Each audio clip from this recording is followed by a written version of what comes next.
இந்த மாதம் ஆண்டவர் உங்க வாழ்க்கையில் இருக்கிற வெறுமையை மாற்றும்படி உங்களுக்கு ஒரு அற்புதம் செய்ய போகிறார்.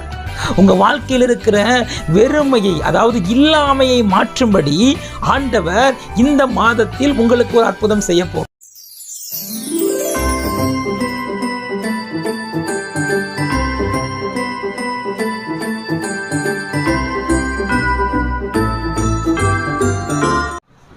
பிரியமானவர்களே, ஆண்டவராகிய இயேசுவின் நாமத்தில் உங்கள் யாவருக்கும் என்னுடைய அன்பின் வாழ்த்துக்கள்.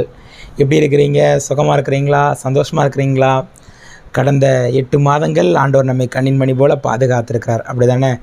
ஒவ்வொரு மாதமும் ஆண்டவர் நமக்கு வாக்குத்தத்தங்களை கொடுத்து, அந்த வாக்குத்தத்தின் மூலியமாய் நம்மை அனுதினமும் தேற்றி நம்மை ஆசீர்வதித்து அற்புதமாய் நடத்தி வருகிறார். இந்த புதிய மாதத்திலும் முதல் நாளில் உங்களை பார்க்கும்போது எனக்கு ரொம்ப சந்தோஷம். இந்த வாக்குத்தத்த செய்தியை பார்த்து நீங்கள் அநேகர் ஆசீர்வதிக்கப்படுகிறீர்கள். ஒரு சிலர் என்னை பார்க்குறவங்க சொல்லுவாங்க, பிரதர் உங்கள் வாக்குத்தத்த செய்தியை பார்த்து அது ரொம்ப ஆசீர்வாதமாக இருந்துச்சு அப்படின்னு சொல்லுவாங்க. அந்த நிகழ்ச்சியின் மூலம் அநேகர் ஆசீர்வதிக்கப்படுவதை எண்ணி நான் கர்த்தரை ஸ்தோத்திரிக்கிறேன். இந்த புதிய மாதத்திலையும் கர்த்தர் உங்களுக்கென்று வைத்திருக்கிற ஒரு வாக்குத்தத்த வசனத்தை நான் சொல்லி உங்களுக்காக நான் ஜெபிக்க ஆசைப்படுறேன். உங்கள் வீட்டில் இருக்கிற எல்லோரும் நல்லா இருக்கிறாங்களா? உங்கள் வீட்டில் இருக்கிற எல்லாரையும் இதை பார்க்க சொல்லுங்கள். பாருங்கள், இந்த புதிய மாதத்திற்கென்று ஆண்டவர் நமக்கு என்ன வாக்குத்தத்தம் வச்சுருக்கிறாரு. ஒவ்வொரு புதிய மாதத்திலும் நமக்குள்ளே நிறைய எதிர்பார்ப்பு இருக்கும். அப்படி தானே? இந்த மாதம் எனக்கு எப்படி இருக்கும்? இந்த மாதமாவது என் ஜெபத்துக்கு பதில் வருமா? இந்த மாதமாவது என்னுடைய கண்ணீருக்கு ஆண்டவர் பதில் கொடுப்பாரா? இந்த மாதமாவது கர்த்தர் என்னுடைய குடும்பத்தில் என் வாழ்க்கையில் ஒரு அற்புதம் செய்திட மாட்டாரா? அப்படின்னு நமக்குள்ளே நிறைய எதிர்பார்ப்பு இருக்கும். அப்படி தானே? நீங்கள் எப்பேற்பட்ட எதிர்பார்ப்போடு இதை பார்த்து கொண்டிருந்தாலும் ஆண்டவராகிய இயேசு இன்றைக்கு உங்களுக்கு ஒரு அற்புதம் செய்வார். இன்றைக்கு உங்களுடைய சூழ்நிலைகளில் கர்த்தர் அற்புதம் செய்வதற்கு அவர் போதுமானவர். நம்ம ஆண்டவர் எப்பவுமே அவர் வாக்குத்தத்தங்களின் தேவன். நீங்கள் பைபிளை வாசித்து பார்த்தீங்கன்னா, அவர் ஆபிரகாமை அழைக்கும் போது ஆபிரகாமுக்கு வாக்குத்தத்தம் கொடுத்தார். ஆபிரகாமுக்கு என்ன வாக்குத்தத்தம் கொடுத்தாரோ அந்த வாக்குத்தத்தத்தை அப்படியே ஆபிரகாமோட வாழ்க்கையில் நிறைவேற்றினார். அதே மாதிரி பார்த்தீங்கன்னா, ஈசாக்குக்கு கர்த்தர் வாக்கு கொடுத்தார். ஈசாக்குக்கு கொடுத்த வாக்குத்தத்தத்தை கர்த்தர் அப்படி நிறைவேற்றினார். யாக்கோப்புக்கு வாக்குத்தத்தம் கொடுத்தார், நிறைவேற்றினார்.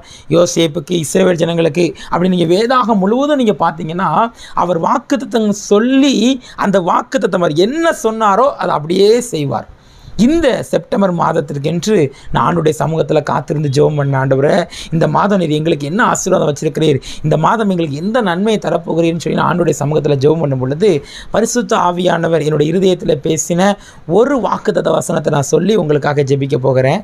திருப்பிக் கொள்ளுங்கள். யாத்திராகமத்தின் புஸ்தகம் 3ஆம் அதிகாரம் 21வது வசனம். யாத்திராகமம் 3ஆம் அதிகாரம் 21வது வசனம். அப்பொழுது இந்த ஜனங்களுக்கு எகிப்தியரின் கண்களில் தயவு கிடைக்க பண்ணுவேன், நீங்கள் போகும்போது வெறுமையாய் போவதில்லை. இந்த செப்டம்பர் மாதத்திற்கென்று கர்த்தர் கொடுத்திருக்கிற ஒரு வாக்குத்தத்த வசனம் என்னவென்றால், நீங்கள் போகும் பொழுது வெறுமையாய் போவதில்லை. இந்த மாதத்தில் கடந்த 8 மாதங்கள் நம்ம கடந்து வந்துட்டோம். 9வது மாதத்தில் முதல் நாளில் நம்ம ஆண்டவருடைய சமூகத்தில் இருக்கிறோம். ஆண்டவர் சொல்கிறாரு, நீ போகும் பொழுது நீ வெறுமையாய் போவதில்லை. இந்த மாதம் ஆண்டவர் உங்கள் வாழ்க்கையில் இருக்கிற வெறுமையை மாற்றும்படி உங்களுக்கு ஒரு அற்புதம் செய்ய போகிறார். உங்கள் வாழ்க்கையில் இருக்கிற வெறுமையை, அதாவது இல்லாமையை மாற்றும்படி ஆண்டவர் இந்த மாதத்தில் உங்களுக்கு ஒரு அற்புதம் செய்ய போகிறார். இந்த சம்பவம், இந்த வசனத்தை ஆண்டவர் எப்பொழுது வேதாகமத்தில் எழுதியிருக்கிறார் அப்படின்னா, இஸ்ரவேல் ஜனங்கள் 430 வருஷம் எகிப்தில் அவங்க அடிமையாக இருக்கிறாங்க. அவங்க இஸ்ரவேல் ஜனங்கள் எகிப்தில் அடிமையாக இருக்கும் பொழுது அவங்க படுகிற பாடுகள், உபத்திரவங்கள், வேதனைகள் எல்லாவற்றையும் கர்த்தர் கேட்டு அந்த அடிமைத்தனத்திலிருந்து அவங்களை விடுதலை ஆக்கும்படியாக கர்த்தர் மோசையை அழைத்து மோசையோடு பேசுகிறார்.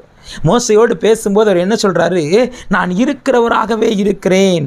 நான் என் ஜனங்களை எகிப்தின் அடிமைத்தனத்திலிருந்து விடுதலை ஆக்கி அவர்களை பாலும் தேனும் ஓடுகிற அந்த கானான் தேசத்துக்கு நான் கூட்டிகிட்டு போவேன் அப்படின்னு ஆண்டவர் சொல்கிறாரு. அவங்களை அடிமைத்தனத்திலிருந்து விடுதலை ஆக்குவேன் மட்டும் ஆண்டவர் சொல்லலை. சொல்லாமல் அவர் என்ன சொல்கிறாருன்னா, அவங்க இந்த எகிப்தை விட்டு புறப்படும் பொழுது, அவங்க இந்த எகிப்திலிருந்து புறப்பட்டு அந்த வாக்குத்தத்தம் பண்ணின தேசத்தை சுதந்திரிக்க போகும் பொழுது அவங்கள நான் வெறுமையாக அனுப்ப மாட்டேன், நீங்கள் போகும்போது வெறுமையாய் போவதில்லை அப்படின்னு ஆண்டவர் சொல்கிறாரு. பாருங்கள், இந்த ஜனங்கள் நீங்கள் வேதாகமத்தை வாசித்து பார்த்தீங்கன்னா உங்களுக்கு தெரியும், இவங்க யோசேப்பு இருந்த நாட்களில் அந்த பஞ்சத்துக்காக தானியம் வாங்க வந்தாங்க. அவங்க அந்த தேசத்தில் அப்படியே தங்கி அவங்கள கர்த்தர் ஆசீர்வதித்து அவங்க பழுகி பெருகி இப்போ கிட்டத்தட்ட அவங்க 30 லட்சம் ஜனங்கள் இருக்கிறாங்க எகிப்தில். இவங்க அடிமையாக எகிப்தில் வேலை பார்க்குறாங்க. அவங்க அடிமைக்கு ஏதாவது அடிமையாக வேலை பார்த்தா சம்பளம் கிடைக்குமா? அவங்களுக்கு சம்பளம் எதுவுமே கிடையாது. அவங்களுக்கு சரியாக சாப்பாடு கூட அந்த ராஜா போடலை. அவங்கக்கிட்ட எதுவுமே இல்லை. அவங்க கஷ்டப்பட்டு வேலை பார்த்து அவங்க வெறுமையான ஒரு சூழ்நிலைமையில் இருக்கிறாங்க. அப்போ தான் ஆண்டவர் சொல்கிறாரு, வெறுமையாக இருக்கிற அவர்களை நான் வாக்குத்தத்தம் பண்ணின தேசத்துக்கு கூட்டிகிட்டு போவேன். நான் கூட்டிகிட்டு போகும் பொழுது நீங்கள் போகும்போது வெறுமையாய் போவதில்லை. இன்றைக்கி உங்கள் வாழ்க்கையில் ஏதோ ஒரு காரியத்தில் ஏதோ ஒரு இடத்துல ஒரு வெறுமை காணப்படுது, அப்படி தானே? ஏதோ ஒரு இடத்துல இந்த வெறுமை, என் குடும்பத்தில் எல்லாம் நல்லா இருக்குது, ஏதோ ஒரு குறை, ஏதோ ஒரு இல்லாமைனால குடும்பத்தில் எல்லாம் நல்லா தான் பிரதர் இருக்கிறோம், சமாதானமே இல்லை. அதனால் என் குடும்பத்தில் ஒரு வெறுமை காணப்படுது.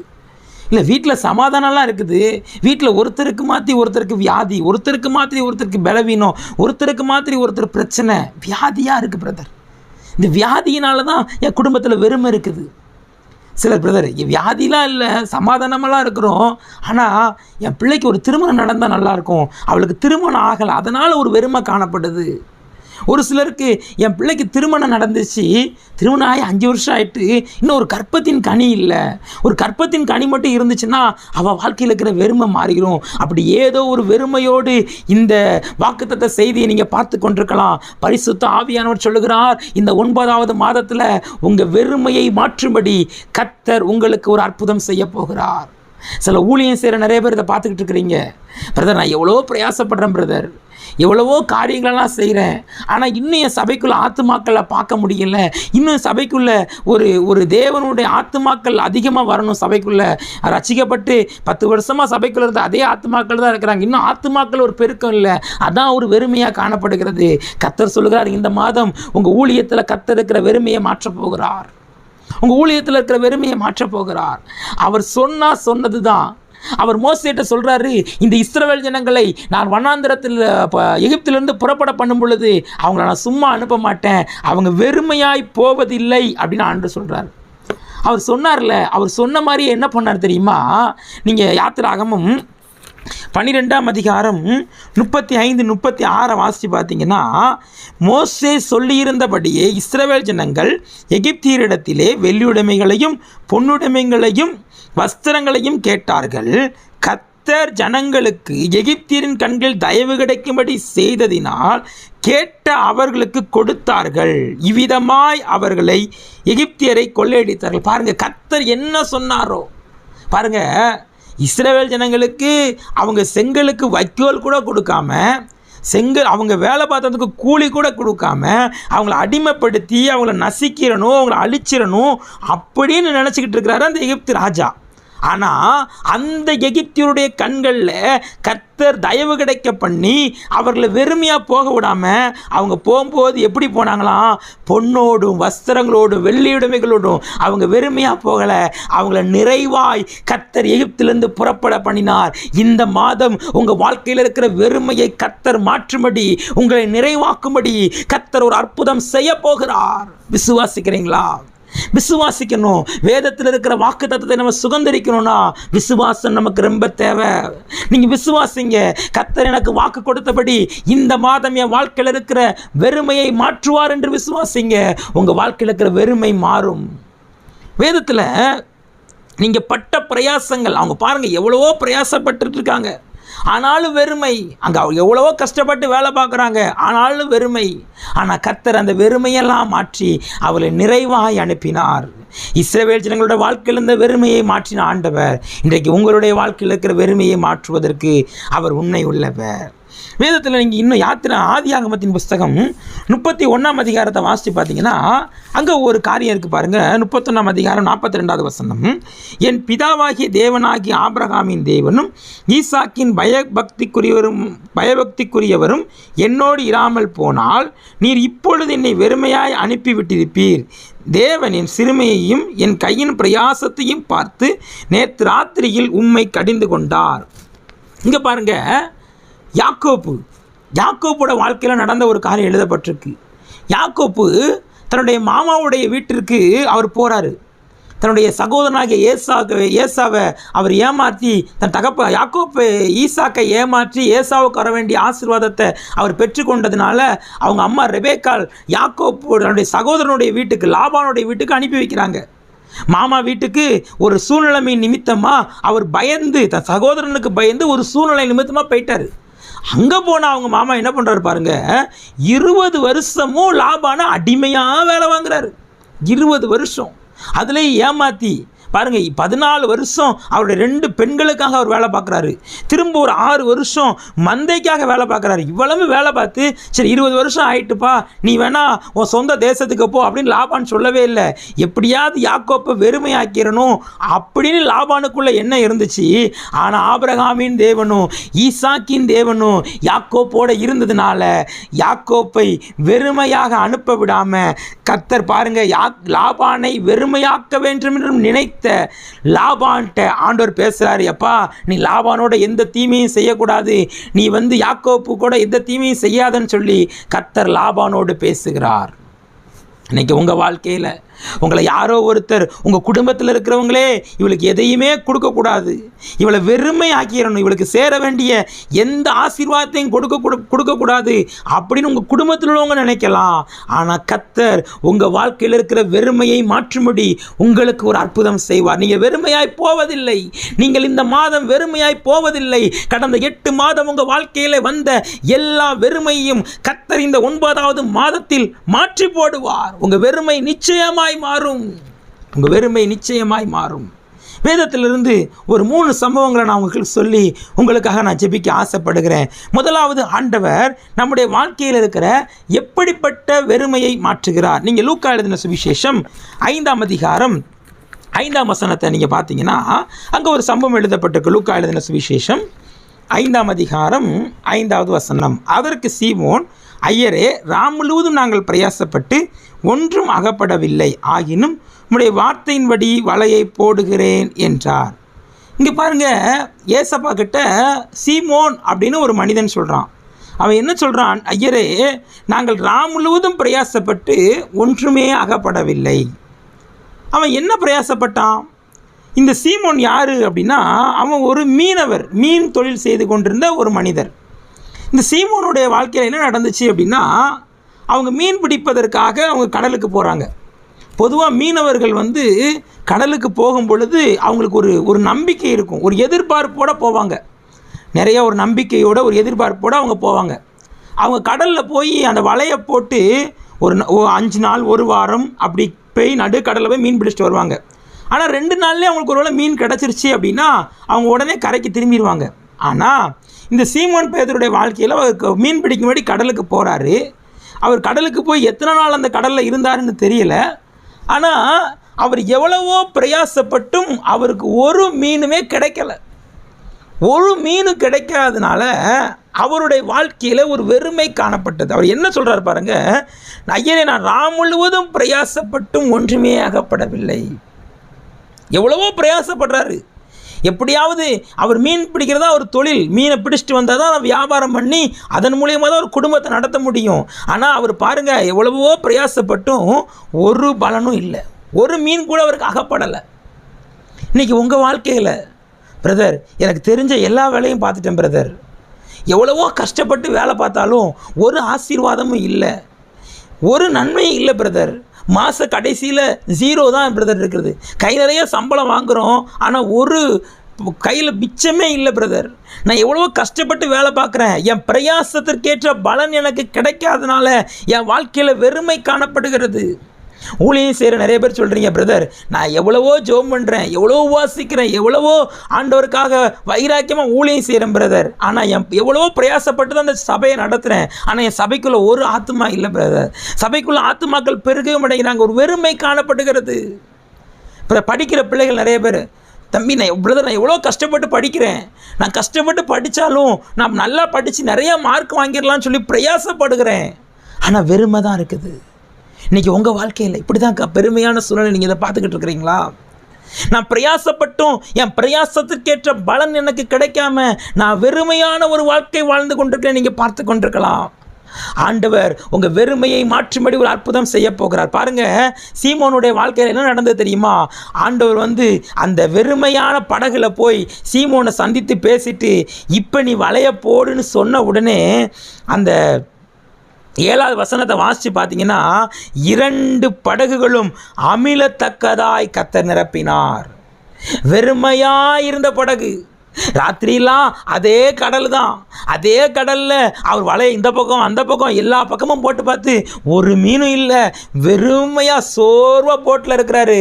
அந்த வலையை அலசிக்கிட்டு இருக்கிறாரு. ஒன்றுமே கிடைக்கல. அவ்வளோதான், இனிமேல் நம்ம என்ன செய்ய போகிறோன்னு சொல்லி எதிர்காலத்தை குறித்து கலக்கத்தோடு பயத்தோடு சீமோன் பேதுரு அந்த படகுல இருந்திருக்கக்கூடும். ஆனால் இயேசு வந்த உடனே அந்த வெறுமையாக இருந்த படகு நிரம்பும்படி கர்த்தர் ஆசீர்வதித்தார். இந்த மாதம் உங்கள் வாழ்க்கையில் இருக்கிற வெறுமை மாறும்படி கர்த்தர் உங்களுக்கு ஒரு அற்புதம் செய்ய போகிறார். வெறுமை நிரம்பி வழியும்படி, இல்லாமை உருவாகும்படி கர்த்தர் உங்களுக்கு ஒரு அற்புதம் செய்ய போகிறார். சீமோனுடைய வாழ்க்கையில் அதுதான் நடந்துச்சு. பாருங்கள், இப்போ சீமோன் என்ன பண்ணுறாரு தெரியுமா? சீமோனுடைய வாழ்க்கையில் இருக்கிற வெறுமை மாறினதுக்கு என்ன அர்த்தம் அப்படின்னா, அவர் என்ன சொல்கிறார் பாருங்கள், 5வது வசனம், நான் ராமுழுது பிரயாசப்பட்ட ஒன்றுமே அகப்படலை, உம்முடைய வார்த்தையின்படி வலைய போடுகிறேன். ஆண்டவர் சொல்கிறாரு, எப்பா நீ வலைய போட, நீ படகை கொஞ்சம் ஆழத்தில் தள்ளி போய் மீன் பிடிக்கும்படி வலைய போட.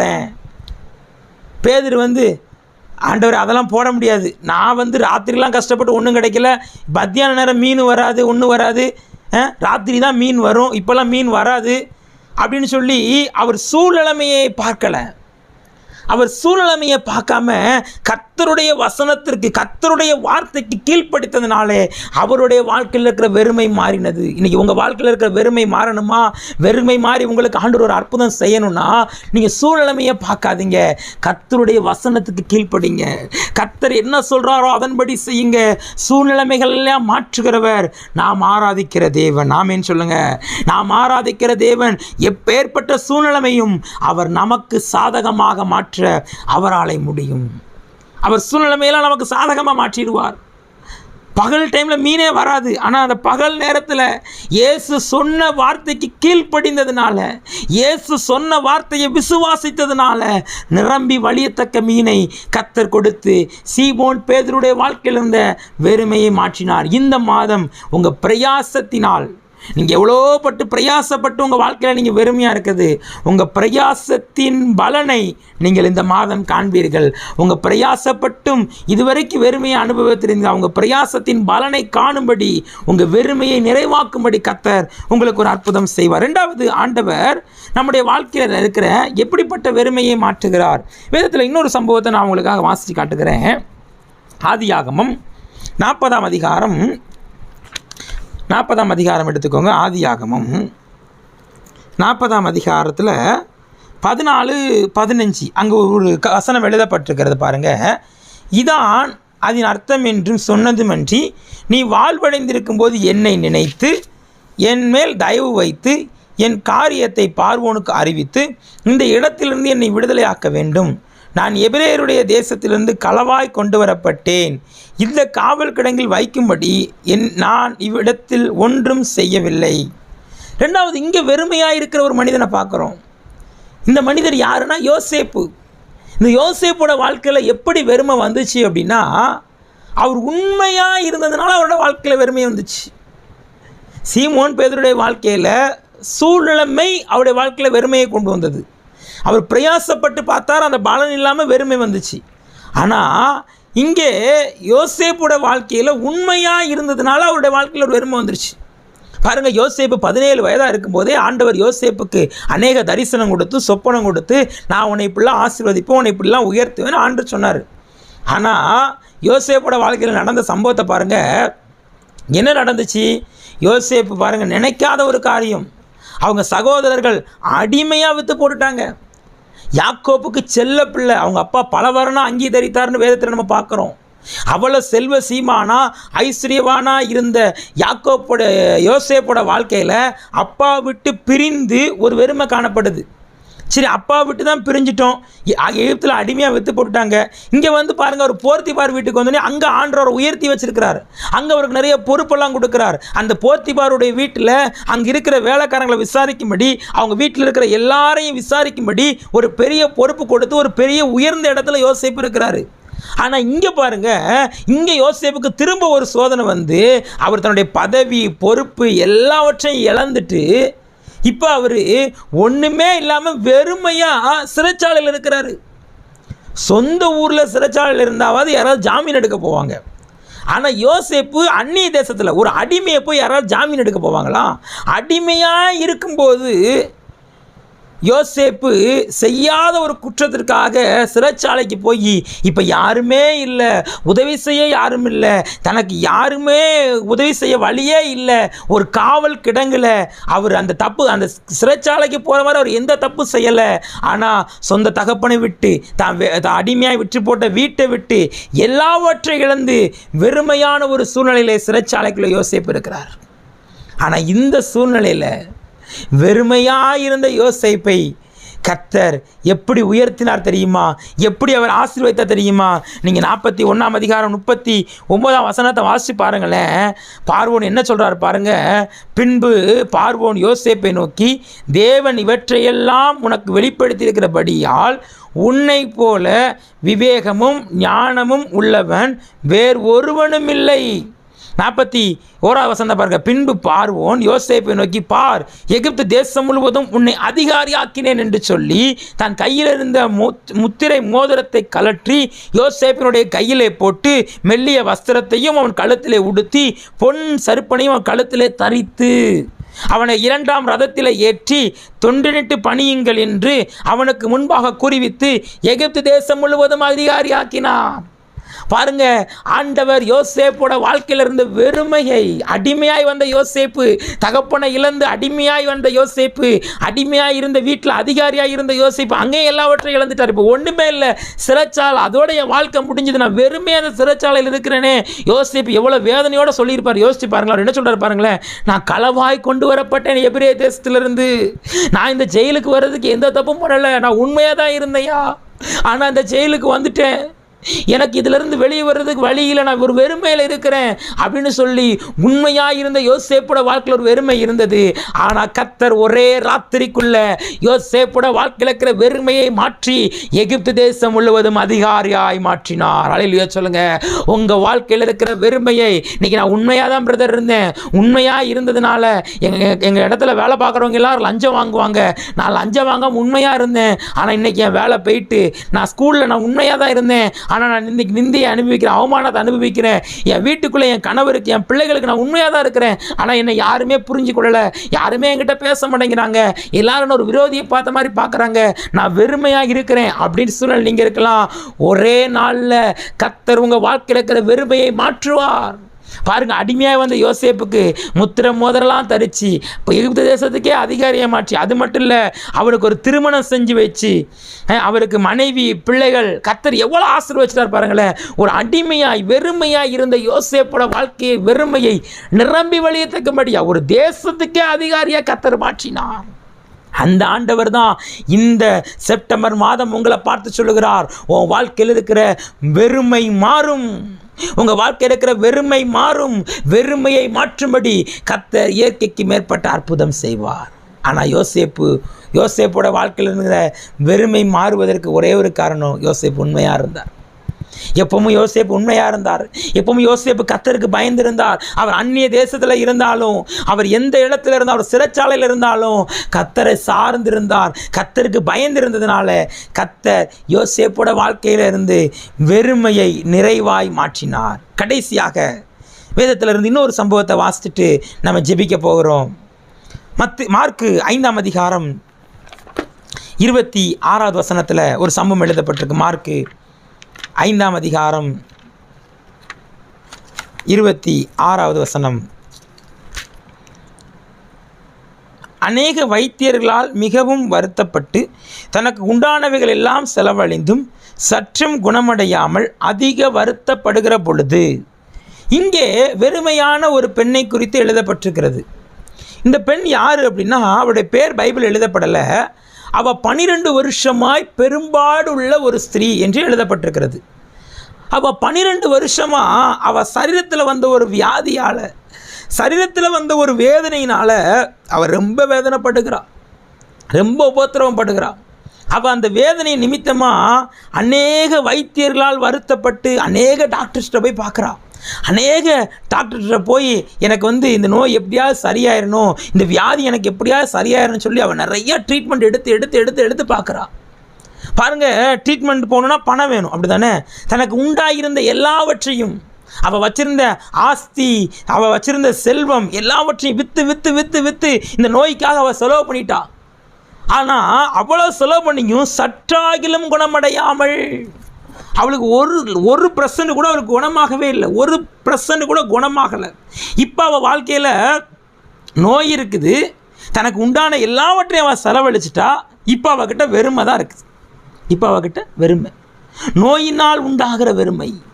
இன்றைக்கி நீங்கள் கூட உங்கள் குடும்பத்தில் யாரோ ஒருத்தர் வியாதிப்பட்டதுனால, பிரதர் எல்லா ட்ரீட்மெண்ட்டும் எடுத்துட்டோம், ஆஸ்பத்திரிக்கு போய் இந்த ஆஸ்பத்திரி அந்த ஆஸ்பத்திரி மாறி மாறி மாறி ஒவ்வொரு ஆஸ்பத்திரியாக காட்டி பார்த்துட்டோம், ஆனால் ஒரு சுகமும் நடக்கலை, ஒரு விடுதலையும் பெறலை, பண செலவானதான் மிச்சம், சற்று கூட சுகமடையலை. இந்த நோயினால் எனக்கு வெறுமையில் நான் இருக்கிறேன், இந்த நோயினால் வேலை எனக்கு போயிட்டு, இந்த நோயினால் நான் சேர்த்து வச்ச பணத்தையும் செலவு பண்ணிட்டேன். அப்படி வெறுமையான ஒரு சூழ்நிலை நீங்கள் இதை பார்த்துட்ருக்கிறீங்களா? பாருங்கள், இந்த 12 வருஷம் பெரும்பாடுள்ள ஸ்திரீக்கு வெறுமையை மாற்றும்படி ஒரு அற்புதம் நடந்துச்சு. என்ன அற்புதம் நடந்துச்சான் பாருங்கள். அவள் என்ன பண்ணுறா, இயேசு வருகிறார்னு கேள்விப்பட்ட உடனே அவள் என்ன செய்கிறா, அவள் இயேசுவை குறித்து கேள்விப்பட்டு அவள் வஸ்திரத்தை தொட்டால் நான் சுகமாவேன் அப்படின்னு சொல்லி இயேசுவினுடைய வஸ்திரத்தை தொட்ட உடனே அவளுக்கு அற்புதம் நடந்துச்சு. இயேசுனுடைய வஸ்திரத்தை தொட்ட உடனே பாருங்க, 12 வருஷமா எவ்வளோ வியாதி எவ்வளோ வேதனையில் இருந்தாலும் அவளுக்கு சுகமாகாதவா ஒரு நிமிஷத்தில் இயேசுனுடைய வஸ்திரத்தை தொட்ட உடனே கர்த்தர் அவள் வாழ்க்கையில் அற்புதம் செய்தார். அவள் வாழ்க்கையில் இந்த வெறுமை மாறினது, அவள் வாழ்க்கையில் இந்த வியாதி பலவீனம் மாறினது. நீங்கள் நினைக்கிறீங்களா இயேசு எங்கே இருக்கிறாருங்க, இயேசுடைய வஸ்திரத்தை போய் தொட்டா எனக்கும் சுகமாயிரும்ல நீங்கள் நினைக்கிறீங்களா? இப்போ எங்கே? உங்கள் வீட்டுக்குள்ளே இருக்கிறார், உங்கள் பக்கத்தில் இருக்கிறார். இயேசுவின் வஸ்திரத்தை போய் அவள் தொட்டானா என்ன அர்த்தம்? அவளுக்குள்ள ஒரு விசுவாசம், அவள் வஸ்திரத்தை ஆகிலும் நான் தொட்டுட்டா எனக்கு சுகம் கொடுத்துருவார். இயேசுடைய வஸ்திரத்தை தொட்டுட்டா இயேசுகிட்ட வல்லமை இருக்குது, இயேசுவிடம் வல்லமை இருக்கிறது என்பதை அந்த 12 வருடம் பெரும்பாலும் உள்ள ஸ்திரீ அவள் விசுவாசித்ததுனால அவள் வாழ்க்கையில் இருக்கிற வெறுமை மாறும்படி அவள் நோயிலிருந்து கர்த்தர் விடுதலையாக்கி ஒரு அற்புதம் செய்தார். இன்னைக்கு விசுவாசிக்கிறீங்களா? நீங்கள் எந்த இடத்துக்குள்ளேருந்து பார்த்து கொண்டிருந்தாலும் இன்றைக்கு ஜெபம் பண்ணும்போது உங்களுக்கு அற்புதம் நடக்கும்.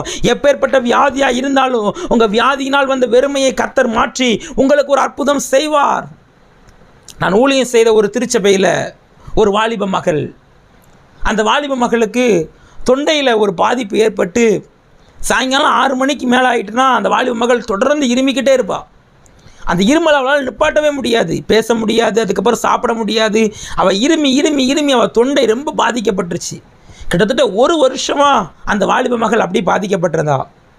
அந்த வாலிப மகளும் இந்த 12 வருஷம் பெரும்பாலுள்ள ஸ்திரீ மாதிரி எல்லா டாக்டர்கிட்டையும் காட்டி எல்லா ட்ரீட்மெண்ட் எடுத்து ஒன்றுமே அவளுக்கு சுகமாகலை, ஒரு அற்புதமும் அவளுக்கு நடக்கலை, ஒரு மாற்றமும் வரலை. கடைசியில் ஒரு நாள் ஞாயிற்றுக்கிழமை ஆராதனை நேரத்தில் அவள் ஜெபம் பண்ணி கொண்டிருக்கும்போது அப்போ ஜெபம் நடத்தும்போது வியாதி உள்ளவங்க வியாதி உள்ள இடத்துல கை வச்சு ஜெபம் பண்ணுங்க, ஆண்டவர் உங்களை தொடுவார், உங்களுக்கு அற்புதம் செய்வார் அப்படின்னு சொல்லி நான் ஆராதனை நேரத்தில் சொன்னேன். அந்த சகோதரி விசுவாசத்தோடு ஆண்டவர் எனக்கு நிச்சயமாக இன்றைக்கி ஒரு அற்புதம் செய்வார், இன்றைக்கி நிச்சயமாக எனக்கு ஒரு விடுதலை கொடுப்பார்னு சொல்லி அந்த சகோதரி விசுவாசமாக தொண்டையில் கை வச்சு ஜெபம் பண்ணியிருக்கிறா. 1 வருஷமாக எல்லா ட்ரீட்மெண்ட்டும் சரியாகாமல் இருந்த அந்த தொண்டையில் இருந்த அந்த பிரச்சனை ஜெபம் பண்ணின அன்றைக்கே சரியாகிவிட்டது. ஜெபம் பண்ண அன்றைக்கே இயேசு அவளுக்கு ஒரு அற்புதம் செய்து விட்டார். இன்றைக்கி உங்கள் வாழ்க்கையில் வியாதியினால் பலவீனத்தினால் பாதிக்கப்பட்டு இதுக்கு மேலே ஒன்றுமே செய்ய முடியாது, எல்லாமே வெறுமை, எல்லாமே சூழ்நிலை எல்லாம் எனக்கு எதிராக இருக்குதுன்ற நிலைமையில் இதை பார்த்துக்கிட்டு இருக்கிறீங்களா? பரிசுத்த ஆவியானவர் சொல்லுகிறார், இந்த ஜெப நேரத்தில் கர்த்தருடைய வல்லமை உங்கள் சரீரத்தில் இறங்கும், உங்கள் வியாதியை கர்த்தர் மாற்றி போடுவார், வியாதியினால் உண்டான வெறுமையை கர்த்தர் மாற்றுவார், நீங்கள் நிரம்பி வழியும்படி, நீங்கள் நல்ல ஆரோக்கியமாக இருக்கும்படி உங்களுக்கு ஒரு அற்புதம் செய்வார். விசுவாசிக்கிறீங்களா? விசுவாசிக்கிறீங்களா? இந்த மாதம் நீங்கள் வெறுமையாய் போவதில்லை. ஆண்டவர் எப்படிப்பட்ட வெறுமையை மாற்றுகிறார் தெரியுமா? முதலாவது, உங்கள் பிரயாசத்தினால், நீ கஷ்டப்பட்டு பிரயாசப்படுகிறீங்க, உங்கள் பிரயாசத்தின் பலனை பார்க்க முடியவில்லையே என்று இருக்கிற வெறுமையை கர்த்தர் மாற்றுகிறார். இரண்டாவது, நீங்கள் உண்மையாக இருக்கும் பொழுது உங்களுக்கு வருகிற வெறுமையை கர்த்தர் மாற்றுகிறார். மூன்றாவது, வியாதியின் நிமித்தம் வருகிற வெறுமையை கர்த்தர் மாற்றுகிறார். இனி நீங்கள் வெறுமையாக போவதில்லை, இனி நீங்கள் வெறுமையாய் போவதில்லை. நிரம்பி வழியும்படி கர்த்தர் உங்களை ஆசீர்வதிக்க போகிறார். விசுவாசிக்கிறீங்களா? ஒரு 10 தடவை கையை உயர்த்தி சத்தமாக சொல்லுங்க பார்ப்போம். நான் இனி வெறுமையாய் போவதில்லை, நான் இனி வெறுமையாய் போவதில்லை. கர்த்தர் என் வாழ்க்கையில் நிரம்பி வழியும்படி ஒரு அற்புதம் செய்வார். விசுவாசிங்க. தினந்தோறும் காலையில் இருந்துச்சு ஒரு 10 தடவை விசுவாசத்தோடு சொல்லுங்க. இந்த மாதம் இன்றைக்கு நீங்கள் அந்த அற்புதத்தை பார்ப்பீர்கள். உங்களுக்காக நான் ஜெபிக்கட்டுமா? உங்களுக்காக நான் ஜெபிக்கிறேன். எல்லாம் இருக்கிற இடத்துல அப்படி முழங்கால் படிடுங்க. முடிஞ்சவங்க முழங்கால் படிடுங்க. உங்கள் எல்லாருக்காக ஜெபிக்கிறேன். வியாதியோடு யாராவது இருந்தீங்கன்னா அவங்க வியாதிப்பட்ட இடத்துல கை வச்சுக்கோங்க. கர்த்தர் நிச்சயமா இன்றைக்கு வியாதினால் உண்டான வெறுமையை கர்த்தர் மாற்றுவார். உங்கள் வியாதியை மாற்றும்படி இயேசு சிலுவையிலே தன்னுடைய கைகளிலும் கால்களையும் அவர் ஆணி ஏற்றுக்கொண்டார். அவருடைய தழும்புள்ள கரம் தொட்டு உங்களை இப்பொழுது சுகமாக்கும். நான் உங்களுக்காக ஜெபிக்கிறேன். தகப்பனே, நல்ல இந்த சந்தோஷமான காலை வேளைக்காக உமக்கு நாங்கள் நன்றி செலுத்துகிறோம். கடந்த 8 மாதங்கள் எங்களை கண்ணின் மணி போல பாதுகாத்து ஒரு புதிய மாதத்தின் முதல் நாளுக்குள்ள எங்களை கூட்டி சேர்த்த தயவுக்காக உமக்கு நாங்கள் நன்றி செலுத்துகிறோம். கடந்த மாதமெல்லாம் எங்களோடு கூட இருந்தீர், எங்கள் தேவைகளை சந்தித்தீர், குறைவை நிறைவாக்கினீர். இந்த 9வது மாதத்தில் ஆண்டவரே, நீர் எங்களுக்கு இன்று கொடுத்திருக்கிற வாக்குத்தத்த வசனத்திற்காக உமக்கு நாங்கள் நன்றி செலுத்துகிறோம். நீங்கள் போகும் பொழுது வெறுமையாய் போவதில்லை என்று எங்களுக்கு வாக்கு பண்ணியிருக்கிறீர். எங்கள் வாழ்க்கையில் இருக்கிற வெறுமையை மாற்றி நிரம்பி வழியும்படி உன்னை நான் ஆசீர்வதிப்பேன் என்று எங்களுக்கு வாக்கு பண்ணியிருக்கிறீர். தகப்பனே, உங்கள் வசனத்தை, உங்கள் வார்த்தையை கொண்டு எங்களோடு பேசின தயவுக்காக, இரக்கத்துக்காக நாங்கள் நன்றி செலுத்துகிறோம். ஆண்டவரே, சீமோன் பேதுருடைய வாழ்க்கையில் இருந்த ஆண்டவரே, அவர்கள் பிரயாசத்தின் பலனை அனுபவிக்க முடியாமல் இருந்த வெறுமையை மாற்றினீரே. வெறுமையாக இருந்த படகு நிரம்பி வழியத்தக்கபடி ஒரு அற்புதம் செய்தீரே. இந்த நேரத்தில் இந்த சத்தத்தை கேட்டுக்கொண்டு ஜெபிக்கிற அருமையான இந்த சகோதரனுக்காக, சகோதரிக்காக ஜெபிக்கிறேன். இயேசுவின் நாமத்தில் அவர்கள் பிரயாசத்திற்கு ஏற்ற பலன் வருவதாக. கஷ்டப்பட்டு பிரயாசப்பட்டும் பிரயாசத்தில் ஒன்றுமே இல்லை, ஒரு பலனும் இல்லை, ஒரு ஆசீர்வாதம் இல்லை என்று சொல்லி சோர்ந்து போய் யாராவது இருப்பார் என்று சொன்னார். இயேசுவின் நாமத்தில் இப்பொழுது அவர்கள் சோர்வு மாறட்டும். சீமோன் பேதுருடைய படகை நிரப்பின ஆண்டவர் இன்றைக்கு உடைய வாழ்க்கையில் வெறுமையை மாற்றும்படி ஒரு அற்புதம் செய்வீராக, ஒரு அற்புதம் செய்வீராக. 2வது, யோசேப்போட வாழ்க்கையில் இருந்த வெறுமையை மாற்றினீரே. உண்மையாக இருந்த யோசேப்பு, உமக்கு பயந்திருந்த யோசேப்பு, எந்த தப்பும் செய்யாம காரணமே இல்லாம சிறைச்சாலைக்கு போய் தன்னுடைய தகப்பனை, தன்னுடைய உறவுகளை எல்லாவற்றையும் இழந்து வெறுமையாக இருந்த யோசேப்பை ஒரே ராத்திரிக்குள்ள எகிப்து தேசம் முழுவதுக்கும் அதிகாரியாய் மாற்றி யோசேப்பு வாழ்க்கையில எதுவுமே இல்லாம இருந்த யோசேப்புக்கு எல்லாவற்றையும் கொடுத்து ஆசீர்வதித்தீரே. இன்றைக்கு இந்த மகனுக்காக, மகளுக்காக ஜெபிக்கிறேன். நான் உண்மையாக ஆண்டவரை தேடுறேன், ஆண்டவருக்கு உண்மையா இருக்கிறேன், ஜெபிக்கிறேன், வேத வாசிக்கிறேன். ஆனால் ஏன் என் வாழ்க்கையில் இந்த வெறுமை, ஏன் இந்த வாழ்க்கையில் இந்த போராட்டம், ஏன் இந்த உபத்திரவம், எப்போ இந்த உபத்திரவம் மாறு, எப்போ இந்த போராட்டம் மாறு என்று சொல்லி கண்ணீரோடு ஜெபிக்கிற இந்த சகோதரனுக்கு, இந்த சகோதரிக்கு ஒரு அற்புதம் செய்வீராக. இயேசுவின் நாமத்தில் இவர்கள் வாழ்க்கையில் இருக்கிற வெறுமையான அனுபவங்கள் இப்பொழுது மாறட்டும், இப்பொழுது மாறட்டும். யோசேப்பை உயர்த்தினது போல உடைய பிள்ளைகளை உயர்த்துவீராக. 3வது, வியாதியினால் வந்திருக்கிற வெறுமையை மாற்றுகிற தேவன் அல்லவா ஆண்டவரே. 12 வருஷமா பெரும்பாடுள்ள ஸ்திரீ ஆண்டவரே, அநேக வைத்தியர்களால் செலவழித்தோ ஒன்றும் பிரயோஜனம் இல்லை, சற்றாகிலும் குணமடையல. இப்படிப்பட்ட சூழ்நிலையில் விசுவாசத்தோடு உடைய வஸ்திரத்தை தொட்ட மாத்திரத்தில் அற்புதம் செய்தீரே. இப்பொழுது ஆண்டவரை, யார் யார் விசுவாசத்தோடு வியாதி உள்ள இடத்துல தங்கள் கரங்களை வைத்து ஆண்டவரே, இன்னைக்கு எனக்கு ஒரு அற்புதம் செய்யும், இன்னைக்கு என் வியாதி என்கிற வெறுமை மாறட்டும் அப்படின்னு சொல்லி யார் யார் விசுவாசத்தோடு ஜெபிக்கிறாங்களோ, ஜெபிக்கிற இந்த சகோதரனுக்கு, இந்த சகோதரிக்கு இயேசுவின் நாமத்தில் ஒரு அற்புதம் நடப்பதாக. உடைய தழும்புள்ள கரம் இப்பொழுது தொடுவீராக. பலவீனப்பட்ட பகுதியில் வல்லமை இறங்குவதாக. உயிர் தெழுந்த வல்லமை இப்பொழுது இயேசுவின் நாமத்தில் இறங்கட்டும். எங்களுக்காக கல்வாரி சிலுவையில் காயங்களை ஏற்றுக்கொண்டேரே. அவர் தாமே நம்முடைய பலவீனங்களை ஏற்றுக்கொண்டு நோய்களை சுமந்தார் என்று நாங்கள் வேதத்தில் பார்க்கிறோம். இந்த பிள்ளைகளோட வாழ்க்கையில் காணப்படுகிற எல்லா நோயினால் வந்த வெறுமைகள் இப்பொழுது இயேசுவின் நாமத்தில் மாறுவதாக. ஒரு குடும்பங்களை ஆசீர்வதிப்பீராக, படிக்கிற பிள்ளைகளை ஆசீர்வதிப்பீராக. படிப்பில் காணப்படுகிற வெறுமை மாறட்டும், வேலையிலே காணப்படுகிற வெறுமை மாறட்டும். ஊழியம் செய்கிற பிள்ளைகளுக்காக நான் ஜெபிக்கிறேன். ஊழியத்தில் காணப்படுகிற வெறுமைகள் மாறட்டும். இந்த மாதம் இவருடைய ஆலயங்களுக்குள்ள புதிய புதிய ஆத்துமாக்களை கொண்டு வருவீராக. ஊழியத்தில் ஒரு திறந்த வாசலை கட்டளையிடுவீராக. இயேசுவின் நாமத்தில் ஆண்டவர் இன்றைக்கு ஒரு அற்புதம் செய்வீராக. நீர் வாக்கு கொடுத்தபடி நீங்கள் போகும்போது வெறுமையாய் போவதில்லை என்று சொன்னீரே. இந்த பிள்ளைகள் வெறுமையாய் போகாமல் அந்த ஆசீர்வாதத்தை சுதந்தரித்துக் கொள்ள வெறுமை நிறைவாகும்படி இன்றைக்கு ஒரு அற்புதம் செய்வீராக. ஒரு அற்புதம் செய்வீராக. தகப்பனே, நீர் அப்படி செய்வதற்காக நன்றி செலுத்துகிறோம். உடைய வசனத்தை கொண்டு உடைய வார்த்தை கொண்டு பிள்ளைகளோடு நீர் பேசினீர். எல்லா துதிக்கும் நமக்கே செலுத்துகிறோம். இயேசுவின் மூலம் ஜெபிக்கிறோம் ஜீவனுள்ள நல்ல பிதாவே, ஆமென். பிரியமானவர்களே, ஆண்டவர் நம்மோடு கூட பேசியிருக்கிறார். நீங்கள் போகும்பொழுது வெறுமையாய் போவதில்லை. இதுதான் இந்த மாதத்துக்கு கர்த்தர் கொடுத்த வாக்கு தத்துவம். தினந்தோறும் இந்த வாக்கு தத்துவத்தை விசுவாசிங்க. சொல்லி சொல்லி ஜெபம் பண்ணுங்க. இன்றையிலிருந்து உங்கள் வெறுமை மாறி கர்த்தர் உங்களை ஆசீர்வதிப்பார். ஆமென். God bless you.